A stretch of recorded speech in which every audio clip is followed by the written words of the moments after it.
الكرام السامعين، یہ حدیث امام بخاری کتاب الحج میں سے تقریر فرمائی.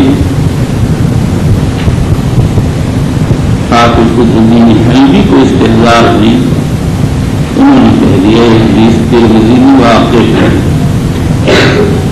مبلغ جس کو کوئی بات بلا واسطہ پہنچے، احفظ سامع جس نے براہ راست سنا. مقصد یہ ہے کہ بعض براہ راست سننے والوں سے بعض بالواسطہ سننے والے احفظ ہوتے ہیں. حافظ قطب الدین حلبی وغیرہ فرماتے ہیں کہ امام بخاری کی مراد یہ ایسے شخص سے علم حاصل کرنا جو فقیر نہیں چاہے، جبکہ وہ حدیث کو پوری طرح ضبط کر لے. اسی سے بات تک کی جا سکتی ہے کہ آدمی اپنے سے کمتر درجہ سے علم حاصل کر سکتا. وکیل نے جراح فرماتی لا ينقل الرجل من اصحاب الحدیث حتى يكتب عمن هو فوقه وعمن هو دونه وعمن هو مثله. وبالاسناد المتصل منا الى المسلمين في حديث رسول الله صلى الله عليه وسلم ابي عبد الله محمد بن اسماعيل البخاري رضي الله عنه قال حدثنا مسدد قال حدثنا بشر قال حدثنا ابن عون عن ابن سيرين عن عبد الرحمن بن بكر عن ابيه قال ذكر النبي صلى الله تعالى عليه وسلم عن ابيه انه قال ذكر النبي صلى الله تعالى عليه وسلم قعد على بعيره وامسك الانسان باختطامه لزمانه قال يوم هذا فسقطنا فظننا مسلم اسمه قال على سيما الناس قلنا بلا قال فأي شيء هذا فسكت حتى ظننا أنه سيسميه بغير اسمه قال أليس بالحجاب قلنا بلا قال إن دماءكم وأموالكم وأعراضكم بينكم حرام كحرمة يومكم هذا في شهركم هذا في بلدكم هذا يبلغ الشاعر الغائب إن الشاعر عسى يبلغ من هو وعاله منه. عن أبي بكرة عن عبد الرحمن بن ابي بکر عبد الرحمن بن ابی بکر کی والد حضرت ابو بکر رضی اللہ تعالی عنہ سے روایت قال ذکر النبی صلی اللہ تعالی علیہ وسلم، یعنی ابو بکر نے حضور صلی اللہ علیہ وسلم کا تذکرہ کیا اور اس میں یہ کہا قعد علی بعیر، آپ اپنی اونٹ پر بیٹھ گئے. وامسک انسان بخطام، اور ایک انسان نے آپ کی ناقہ کے مہار کو پکڑ لیا. بعض کہتے ہیں بلال، بعض کہتے ہیں علی بن خارجہ، لیکن ثواب یہ ہے کہ ابو بکر اسماعیلی کی روایت میں اس کی تصدیق وارد ہوئی ہے. بخطامی اور بزمانی، بعض علماء فرماتے ہیں دونوں معنی، اور بعض علماء کے کلام سے معلوم ہوتا کہ زمان کو کہتے ہیں اس باریک رسی کو جو ناک میں ڈال کر جانور کے سر کے اوپر باندھ دی جاتی ہے، جس کو ناک کہتے ہیں، اور خطام کہتے ہیں اس لمبی رسی جس کو پکڑ کر جانور کو کھینچا جاتا ہے، جس کو مہار کہا جاتا ہے. ایو یوم ھذا فسقطنا، یہ کون سا دن ہے تو ہم نے خاموشی اختیار کر لی.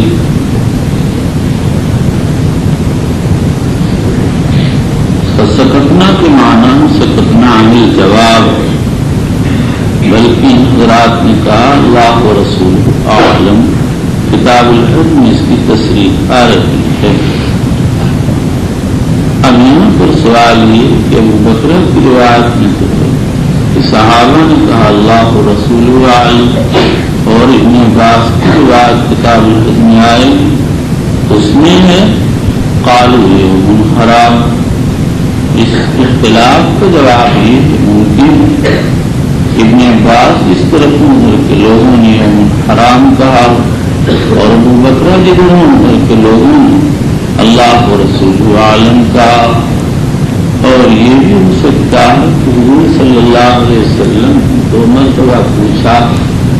پہلی مرتبہ اللہ و رسول عالم کہہ دیا اور دوسری مرتبہ یوم حرام کہہ دیا. لیکن یہ بعید ہے، مفصل روایت اس سے اتباع کرتی ہے. اور تیسرا جواب یہ ہے، ہو سکتا ہے یہ 2 دن کا قصہ، لیکن یہ بعید ہے، اسی روایت میں اس کی تصریح نہیں. اور ایک چوتھا جواب یہ ہو سکتا ہے کہ 2 خطبے رہے ہوں گے.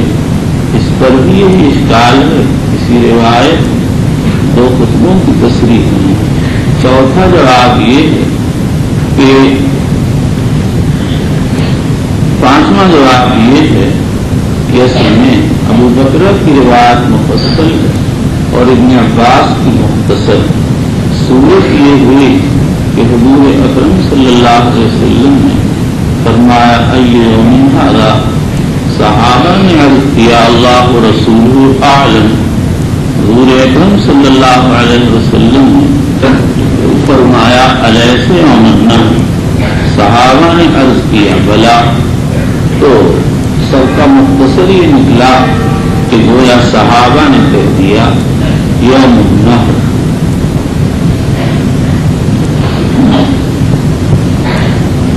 قال فإن دماءكم وأموالكم وأعراضكم بينكم حرام كحرمة يومكم هذا في شهركم هذا في بلدكم هذا.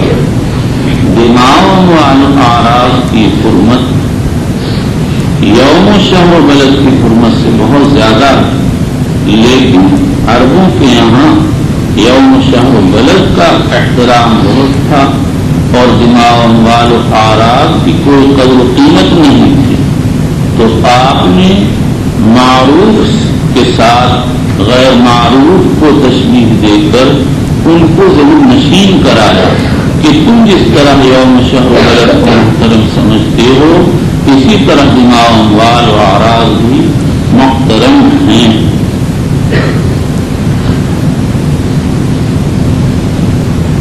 لیبلغ الشاہد الغائب.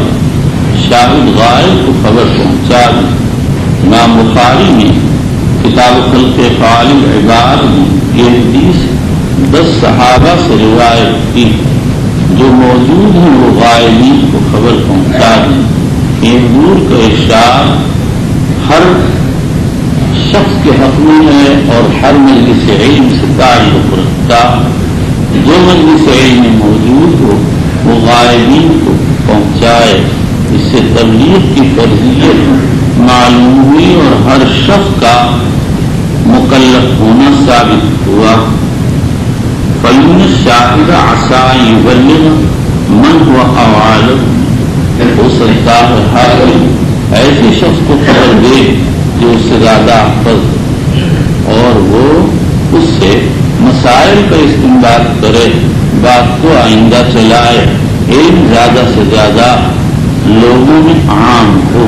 وہ بھی اسناد مسلم امیر المومنین کی حدیث رسول اللہ صلی اللہ تعالی علیہ وسلم قال باب العلم قبل القول والعمل. علم قول و عمل سے مقدم ہے. امام بخاری رضی اللہ تعالیٰ عنہ نے یہاں اس ترجمہ الباب سے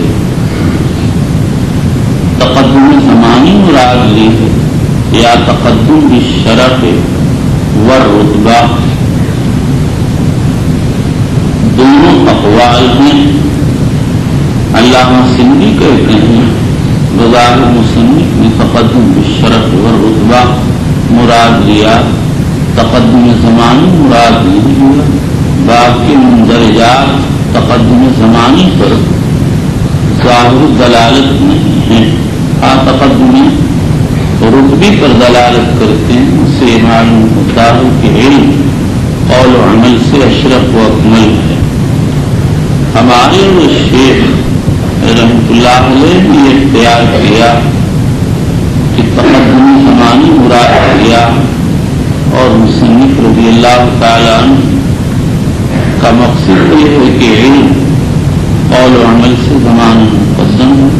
پہلے علم سیکھا جاتا، اس کے بعد اس کی تبلیغ کی جاتی اور اس پر عمل کیا جاتا. اور اس کی وجہ علامہ ابن منیر رحمۃ اللہ علیہ نے لکھی. وہ فرماتے ہیں، بخاری بتاتے ہیں کہ علم قول و عمل کی صحت کے لیے شرط ہے. قول و عمل بغیر علم کے معتبر ہو ہی نہیں سکتے. تو علم دونوں سے مقدم ہوا، اس لیے کہ علم ہی کے ذریعے نیت کی تصحیح ہوتی ہے اور نیت کے ذریعے عمل صحیح ہوتا. اور اس پر تنبیہ کی ضرورت اس لیے پیش آئی کہ مشہور ہے علم لا ينفع الا بالعمل. تو ہو سکتا ہے کسی کو یہ خیال ہو کہ علم کا مسئلہ کوئی اہمیت نہیں رکھتا اور اس کی طلب تساہل شروع کر دے. تو امام بخاری نے بتا دیا کہ علم پر عمل نہ کرنا وہ مضمون اور ناپسندیدہ ہے، لیکن اسی کے ساتھ یہ بھی ضروری ہے کہ علم زمانہ مقدم ہے قول و عمل سے. جب تک آدمی کو علم ہی نہیں ہوگا کیا تبلیغ کرے گا اور کیا عمل کرے گا. شراح کرام کے کلام سے معلوم ہوتا کہ تقدم زمانی اور تقدم شرف و رتبات مراد، اور مقصد یہ ہے کہ علم اول حاصل کیا جاتا ہے اور اس کے بعد اس کے مطابق آدمی بات کہتا اور عمل کرتا ہے. اور علم قول و عمل سے افضل، اس لیے کہ قول و عمل کی صحت موقوف ہے علم پر. تو علم قول و عمل کی صحت کا موقوف علیہ ٹھہرا، لا محالہ وہ قول و عمل سے افضل ہوگا. تو علم کا زمانہ بھی مقدم ہے، وہ پہلے حاصل کیا جاتا اور علم کا رتبہ افضل ہے. اور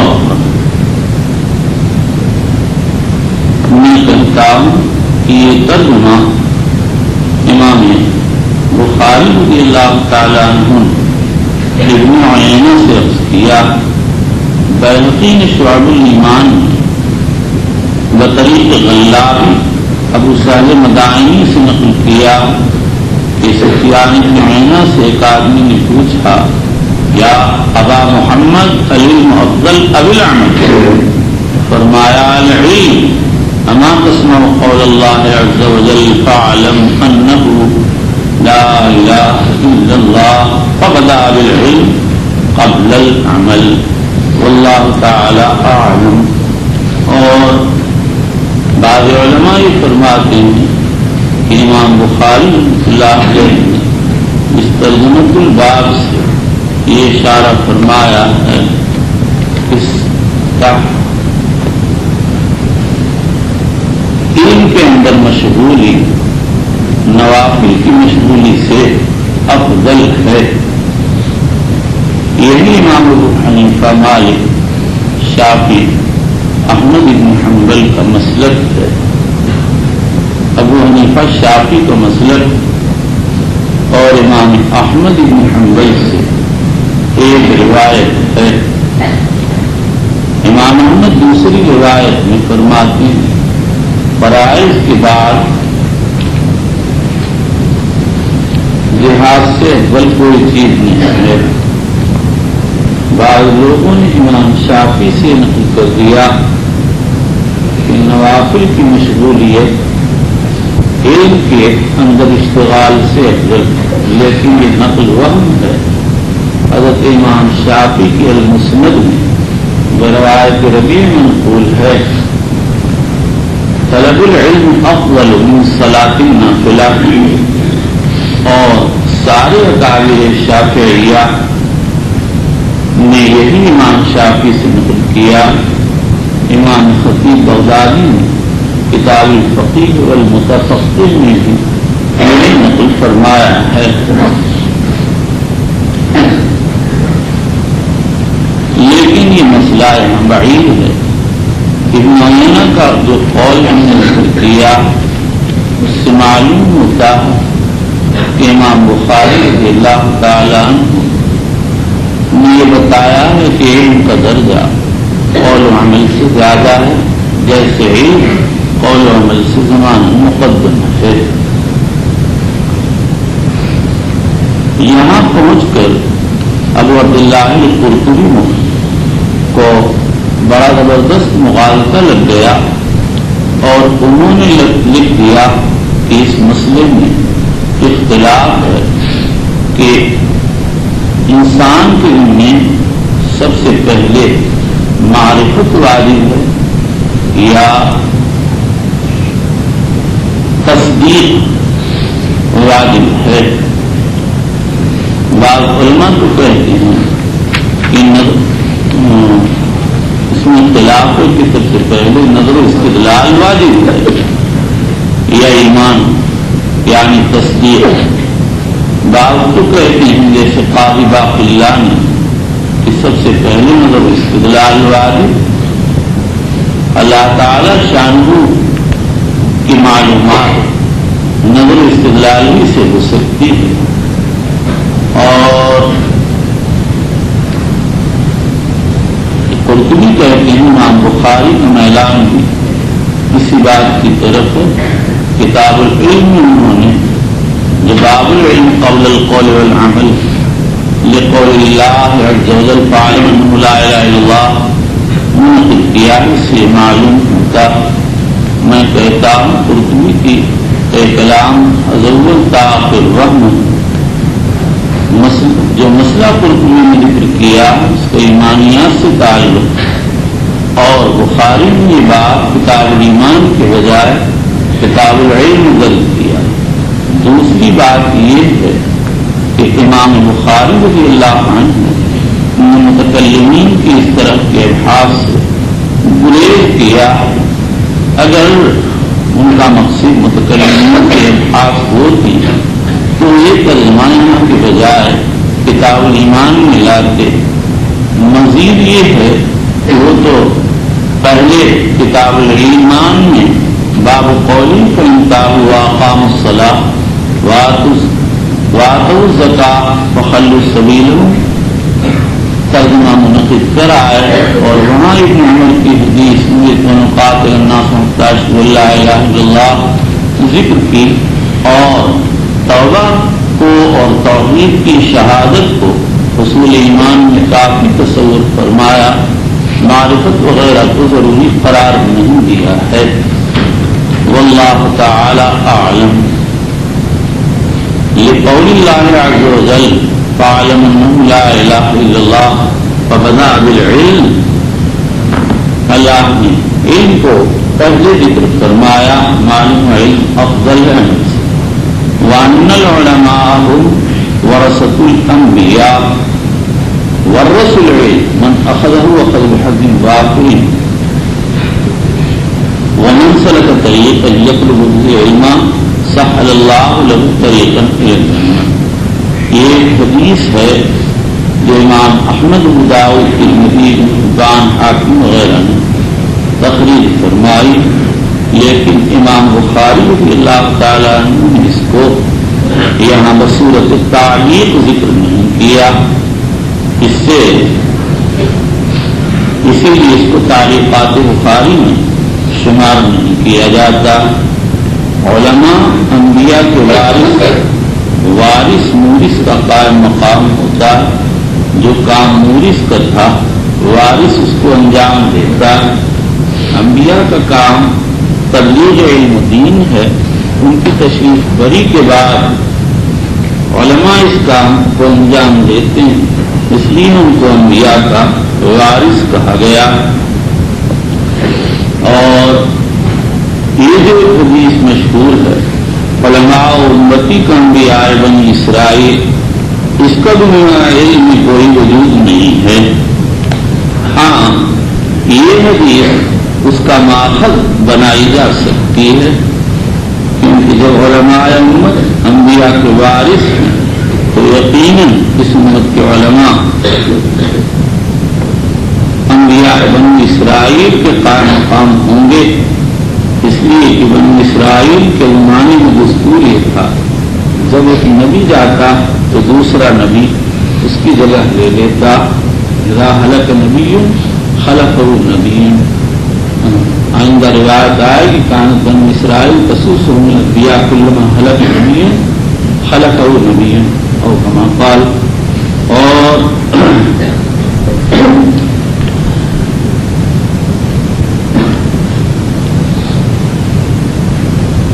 اس امت کا دستور یہ ہے کہ اس امت کے نبی آخری نبی افضل الانبیاء نبوت ان پر ختم ہو گئی اور جو کام انبیاء بنی اسرائیل کرتے تھے وہ کام اس امت میں علماء امت کے سر ڈال دیا گیا.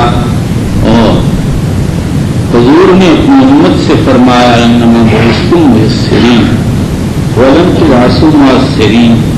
مطلب یہ ہے کہ میرے بعد تم میرے کام کے ذمہ دار ہو. نبی کی بعثت بالرسالت ہوتی ہے اور امتی کی بعثت تابع ہے نبی کے. وہاں نبوت نہیں ہوتی, ہاں کار نبوت ہوتا ہے. اور نبوت ہو کیسے سکتی ہو تو رخصت ہو گئی. حدیث پاک میں ذہبت النبوہ وبقیت المبشرات رواہ احمد رحمہ اللہ تعالی. اور اصل روایت مسلم شریف میں وارد ہوئی ہے. ورث العلم, اگر یہ ورث مجرد سے ہے تو ضمیر علماء کی طرف آئے, اور اگر ورث توریث سے ہے تو ضمیر انبیاء کی طرف آئے. من اخذہ اخذ بحظ وافر, جس نے علم حاصل کیا اس نے بڑا حصہ حاصل کر لیا. اس سے عالم کے درجے کا اندازہ ہوتا ہے. بعض علماء کہتے ہیں اخذ بحظ وافر سے خبر ہے, مراد امر ہے. اے فلیاخذ بحظ وافر, جب آدمی علم حاصل کرے تو اچھی طرح سے حاصل کرے, اس لیے کہ علم پر دنیا کی اصلاح موقوف ہے. ومن سلک طریقا یطلب به علما سہل اللہ له طریقا الی الجنۃ. اور جو آدمی کوئی راستہ طلب علم کے لیے چلتا ہے اللہ اس کے لیے جنت کا راستہ آسان کر دیتے ہیں. یہ ٹکڑا امام مسلم, امام احمد صاحب سنن ارباء ابن حبان وغیرہ نے بطریق اعمش عن نبی سالم نبی ہریرہ روایت کیا ہے. لیکن امام بخاری نے اس سے اعراض کیا کیونکہ کہتے ہیں اعمش نے تدلیس کی ہے, اور وہ کہتے ہیں خدیث تو نبی صالح. امام مسلم نے اس کو بطریق ابو اسامہ عن ابی عن الاعمش روایت کیا. ان کی سند میں واقع ہوا حدثنا ابو صالح, اور اسی پر اعتماد کیا. سہل اللہ لہ طریقا الی الجنہ, سہل اللہ لہ طریقا الی الجنہ. اس طریق الی الجنہ سے مراد ہو سکتا ہے دوسرا علم ہو, ان کے علم سے عمل کا پتہ چلتا ہے, اور ہو سکتا ہے کہ طریق جنت سے عمل مراد. وقال انما یخشى اللہ من عبادہ العلماء, اللہ سے اس کے بندوں میں علماء ہی ڈرتے ہیں. تو علم سے خشیت جو خدا کے خود کا ذریعہ حاصل ہوتی ہے. وقال ما يعقلها الا العالمون, علماء ہی اس کو سمجھتے ہیں. وقالوا لو كنا نسمع ونعقل ما كنا في اصحاب السعير, اگر ہم سنتے اور سمجھتے تو اصحاب السعیر میں سے نہ ہوتے. اور سننا سمجھنا یہ علم کا ذریعہ ہے. وقال هل يستوي الذين يعلمون والذين لا يعلمون, عالم جاہل کیا برابر ہو سکتے ہیں یا نہیں. وقال النبي صلی اللہ علیہ وسلم من يرد الله به خيرا يفقهه في الدين. اللہ جس کے ساتھ خیر کا ارادہ کرتی ہیں اس کو دین کا علم عطا فرماتے ہیں. وَإِنَّمَا الْعِلْمُ بِالتَّعَلُّمِ، یہ ایک حدیث سے مرفوع کا ٹکڑا جو امام ابن ابی عاصم الطبرانی نے حضرت معاویہ سے نقل کیا ہے. انما العلم بالتعلم وانما الحلم بالتحلم ومن يرد الله به خيرا يفقهه في الدين. علم سیکھنے سے آتا، بے سیکھے علم نہیں آتا. اسی لیے اللہ شامی وغیرہ نے لکھا ہے وہ کتاب دیکھ کر فتویٰ دینے کی گنجائش نہیں ہے. آدمی مقصد علم کی وجہ سے نہ معلوم کیا سے کیا سمجھ لیتا اور کدھر کی عبارت کدھر لگا دیتا ہے. اور اس میں بہت سے اس سلسلے میں واقعات معروف ہیں. وقال ابو ذر لو وضعتم السمسامة على هذه وأشار إلى قفاه ثم ظننت أني أنفذ كلمة سمعتها من النبي صلى الله عليه وسلم قبل أن تجيزوا علي لأنفذتها. یہ سر دارمی نے روایت کیا. وہ مینا میں فتویٰ دے رہے تھے. شخص کہنے لگا تم کو فتویٰ سے منع نہیں کیا گیا. فرمایا تو میرے اوپر رقیب نگراں اور گماشتا ہے. اگر تم میری گردن پر تلوار رکھ دو اور مجھ کو یقین ہو گردن کٹنے سے پہلے میں ایک کلمہ کہہ دوں گا تو میں اس کلمے کو ضرور کہوں گا. سمسامہ تلوار، قفا گردن کے پیچھے کا حصہ. تنفیذ ہنف و تنفیذ سے اس کے معنی کلمہ کو جاری یہاں جاری کرنا. قبل ان تجیز اجازت کے معنی گزار دینا. وقول النبی صلی اللہ علیہ وسلم لیبلغ الشاہد الغائب، شاہد غائب کو خبر دے دے. وقال ابن عباس کونوا ربانیین حکماء علماء فقہاء. ابن عباس نے فرمایا ربانیین ہو جاؤ اور ربانی کی شرح کی حکماء علماء فقہاء. حکماء کاف کے ساتھ حکیم کی جمع ہے اور بعض نسخوں میں واقع ہوا علماء لام کے ساتھ جو حلیم کی جمع ہے. علماء عالم کی، فقہاء فقیر کی جمع ہے. ويقال الرباني الذي يربي الناس بصغار العلم قبل كباره. بعض حضرات کہتے ہیں ربانی وہ ہے جو لوگوں کی تربیت صغار علم کے ذریعے کبار سے پہلے کرتا. ربانی کہتے ہیں یہ نسبت ہے رب کی طرف اور الف نون زائد. بعضوں نے کہا ہے کہ یہ تربیت سے ماخوذ ہے اور اس سے مقصود عالم کی طالب کی تربیت.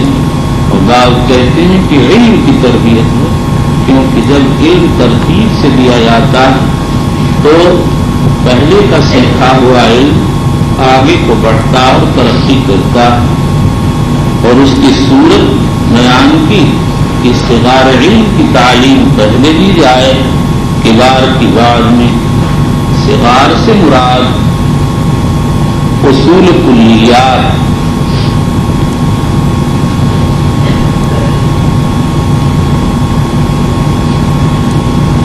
اور صغار سے مراد جزیات اور فروع ہیں یا صغار سے مراد مقدمات ہیں اور کبار سے مراد کلیات اور اصول ہیں اور یا کبار سے مراد مقاصد. خلاصہ یہ ہے کہ پہلے ہلکے پھلکے مسائل کی تعلیم دی جائے جو طالب علم کی سمجھ میں آ جائیں انہیں نشین ہو جائیں. اس کے بعد بھاری مسائل بیان کیے جائیں.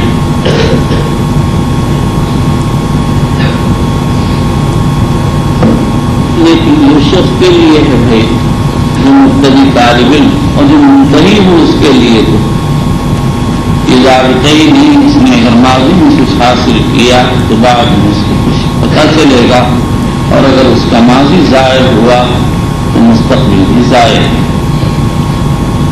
امام بخاری علیہ الرحمہ نے یہاں کوئی حدیث مثبت ذکر نہیں کی، بعد میں جو آیات اور حدیث معلقہ اور آثار ذکر کی ہیں اسی پر اکتفا فرمایا۔ یہ نہیں کہا جا سکتا کہ بخاری کو کوئی حدیث ان کی شرط پر نہیں ملی، اس لیے کہ انہوں نے اس باب میں اپنی 2 حدیثیں معلق ذکر کی ہیں۔ ایک من یرد اللہ بہ خیرا یفقہہ فی الدین جو اسی صفحے پر حضرت معاویہ سے آ رہی ہے، اور دوسرے لیبلغ الشاہد الغائب جو ابھی باب قول نبی صلی اللہ علیہ وسلم رب مبلغ عوام سامعین میں آ چکی ہے اور آئندہ آئے گی۔ وبالاسناد المصنف امیر المؤمنین فی حدیث رسول اللہ صلی اللہ تعالی علیہ وسلم قال باب ما كان النبي صلی اللہ علیہ وسلم تخول بالموعظہ والعلم کہ لا ينفر۔ نبی اکرم صلی اللہ تعالی علیہ وآلہ وسلم صحابہ رضی اللہ تعالی عنہم کے احوال کی واضح تعلیم میں رعایت کرتے تھے تاکہ ان کو نفرت نہ ہو۔ حضرت امام بخاری رضی اللہ تعالیٰ عنہ نے اس ترجمۃ الباب سے اس بات پر تنبیہ کی ہے کہ عالم واعظ کے چاہیے کہ تعلیم اور موعظت میں حاضرین کی نشاط کی رعایت کرے، کیونکہ اگر نشاط کا نہ دیکھا تو ہو سکتا ہے کہ ان کو واضح نصیحت سے اور علم سے نفرت ہو جائے۔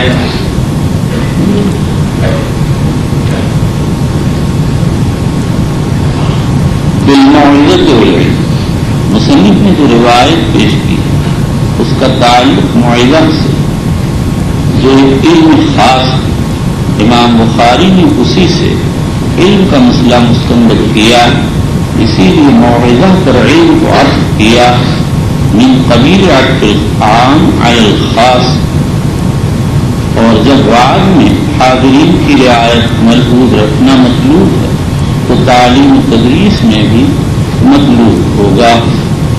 کہ لا ينفر تو مصنف نے انس کی روایت سے رد کیا، اور ابن مسعود کی روایت میں وہ لفظ تو نہیں لیکن اس کے کا مضمون موجود ہے، اس لیے اس میں سعامت کا ذکر ہے جس کے معنی اکتانا، اور اکتانے ہی کی بنیاد پر نفرت ہوتی ہے۔ وہ بھی اسناد المصنف رضی اللہ عنہ نے کہ حدیث رسول اللہ صلی اللہ علیہ وسلم قال حدثنا محمد بن اسحاق قال فنسبه عن الأعمش بن وائل عن ابن مسعود رضی اللہ عنہ قال كان النبي صلی اللہ علیہ وسلم خولنا بالموعظة كل أيام كراهة الصامت علينا۔ نبی اکرم صلی اللہ تعالی علیہ وآلہ وسلم ہمارا خیال فرماتے، ہماری نگہداشت فرماتے تھے، واعظ کرنے میں کمی ہم پر ملال نہ طاری ہو جائے۔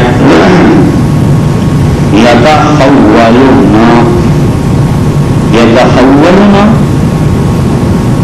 خائر موجمہ اور لام کے ساتھ مروی ہے، اسی طرح سے اعمش نے ابو وائل سے روایت کیا، ابو عمرو بن علا نے اس پر اعتراض کیا اور کہنے لگے کہ یتخون نہ ہے یعنی خاء نون کے ساتھ، لیکن اعمش کے پاس روایت موجود تھی، اس لیے انہوں نے ابو عمرو بن علا کی لغوی بحث کی طرف التفات نہیں کیا۔ امام اسماعیل فرماتے ہیں کہ ابو عمرو بن علا نے ظلم کیا، یہ لفظ دونوں طرح سے مروی ہے۔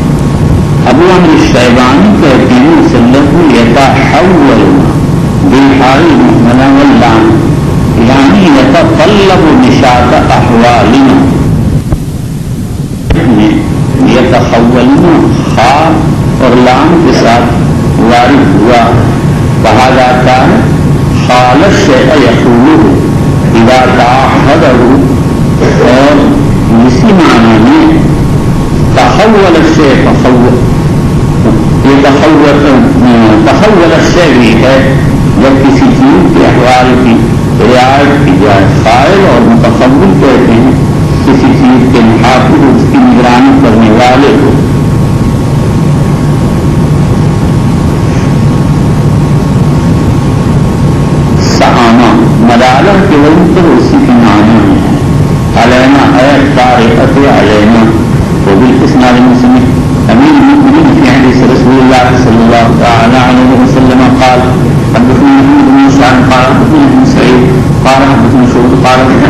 النبي صلى الله عليه وسلم قال يسروا ولا تعسروا وبشروا ولا تنفروا. نرمی کرو سختی نہ کرو، بشارت دو نفرت میں دلاؤ.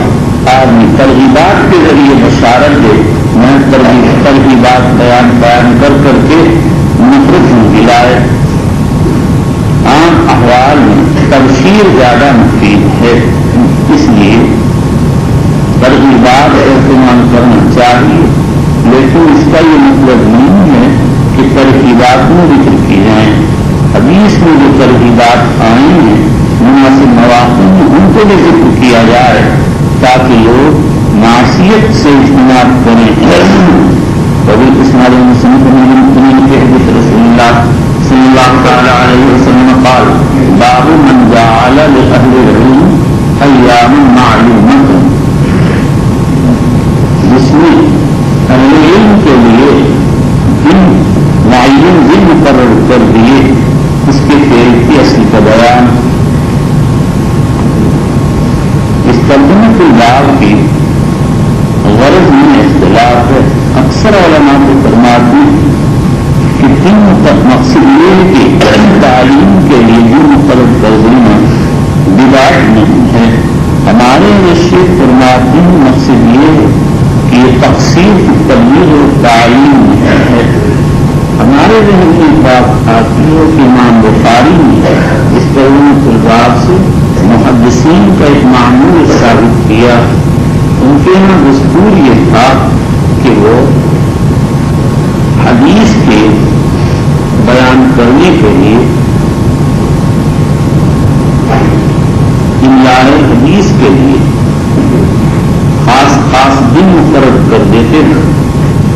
اپنی اپنی مسالے سے وہ دن مقرر ہوتا تھا اور اس میں احادیث کا املا کرایا کرتے تھے. امام بخاری نے یہ بتا دیا کہ تحدیث کے لیے اگر دن مقرر کیے جائیں تو سنت میں اس کی اصل موجود ہے، اور علماء نے ہمیشہ سے احادیث کا املا کرایا.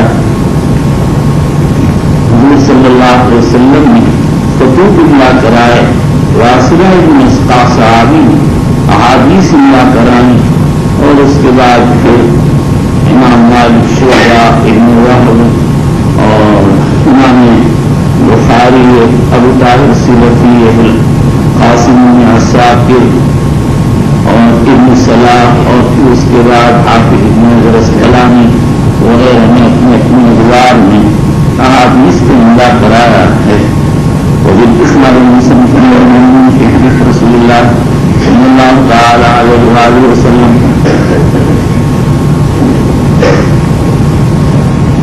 ایک اور بات ذہن میں حاکم نے مدخل میں نقل کیا ہے. بعض لوگ کہتے کہ محدث کو اس بات کی اجازت کی نہیں ایک وقت حدیث بیان کرے دوسرے وقت نہیں، یعنی اسے تو ہر وقت حدیث بیان کرنا چاہیے. بظاہر بخاری نے ان بار محدثین پر رد کیا اور یہ بتایا کہ تعین ایام کو جمع پسند کیا گیا یہ صحیح نہیں ہے، بلکہ اس کا ثبوت سنت سے ہے.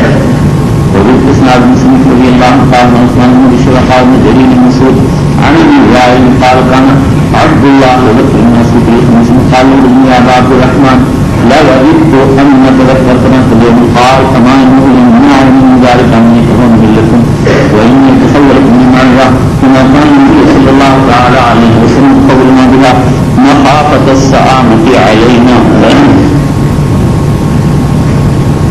عبداللہ بن مسعود رضی اللہ تعالیٰ عنہ لوگوں کو نصیحت کرتے تھے.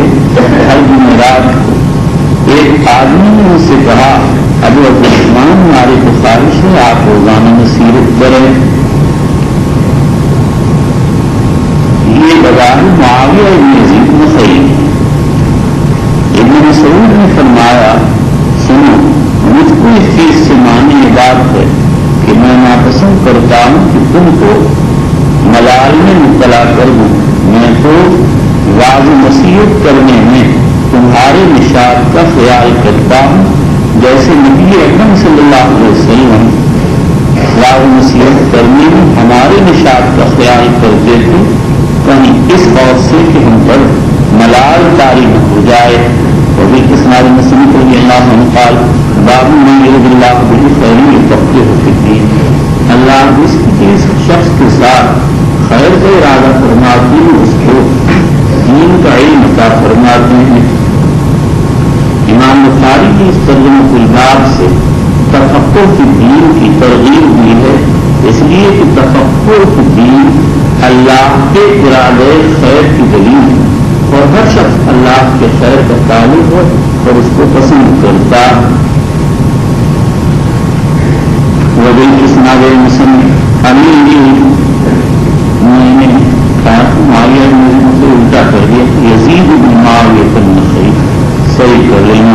وبالاسناد مسلم رضی اللہ تعالی عنہ قال حدثنا سعيد بن طلق قال حدثنا ابن وهب بن سلمان قال قال ابن عبد الرحمن سمعت معاوية خطيب يقول سمعت النبي صلى الله تعالى عليه وسلم يقول من يملأ فليفقه في الدين ومن أن قاسم الله وجهه وانتظر حاله قال كما من الله يعبده قال فمتلاقي أمر الله. سمعت معاوية خطيبا. معاویہ بن سفیان اموی ہیں، بخاری شریف میں ان کی خلاف احادیث من یرید اللہ به خیر یفقهه فی الدین. اللہ جس کے ساتھ خیر کا ارادہ کرتے ہیں اس کو دین کی سمجھ عطا فرماتے ہیں. خیر تنوین تعظیم کی بھی ہو سکتی ہے اور معنی میں خیر عظیم ہے، اور تعمیم کی بھی ہو سکتی ہے اور معنی ہوں گے خیر کثیر. یفقهه فی الدین، یفقهه باب تفعیل سے پھر مضارع اور اس کی اصل فقہ کے معنی جو اپنے آدمی فہم کہا جاتا ہے. فقیہ باب سمیا سے خلاف پڑھنا، اور اگر کہا جائے فقوہ باب کلمہ سے جس کے معنی یہ کہ فقہ اس کی طبیعت بن گیا، وہ فقیہ ہو گیا. اور اگر کہا جائے فقاہہ باب فتح سے تو اس کی معنی ہوں گے غلب غیرہ فی الفقہ. اصطلاح میں فقہ کے معنی میں العلم بالاحکام الشرعیۃ فرعیۃ المکتسبۃ من ادلۃ التفصیلیہ. اور حسن امام محمد رحمۃ اللہ علیہ حسن بصری سے روایت کیا، فرماتے ہیں الفقیہ الزاہد فی الدنیا الراغب فی الآخرہ البصیر بامور دینہ المداوم علی عبادت ربہ عز وجل. فقیہ وہ شخص ہے جو دنیا سے اعراض کرے، آخرت کی رغبت رکھے، دین کے امور کی کا علم رکھتا ہو اور اپنے رب کی عبادت پر مداومت کرتا. یہاں حدیث پاک فقہ سے فہم کے معنی مراد وَإِنَّمَا أَنَا قَاسِمٌ، اور میں تو تقسیم کرنے والا ہوں. واللہ کہ اللہ کے یہ دوسرا ٹکڑا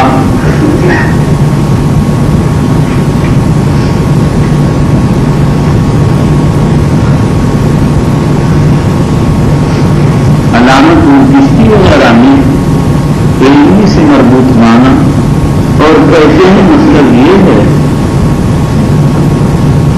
کہ علم اللہ کا عطیہ ہے، میں اس کو تقسیم کرتا ہوں اور ہر آدمی اپنے مقدر کے اعتبار سے حاصل کرتا.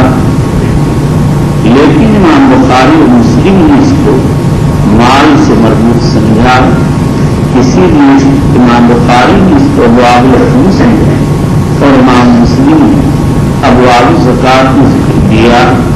اس صورت میں مطلب یہ ہے کہ جو اللہ کا مال میرے پاس آتا میں صرف تقسیم کرتا ہوں، دینے والے اللہ جس کے بارے میں جو بات میرے دل میں ڈالتے ہیں وہی میں اس کو دیتا. وَلَن تَزَالَ هَٰذِهِ الْأُمَّةُ قَائِمَةً عَلَىٰ أَمْرِ اللَّهِ لَا يَضُرُّهُم مَّنْ خَالَفَهُم حَتَّىٰ يَأْتِيَ امر اللہ، اور یہ قائم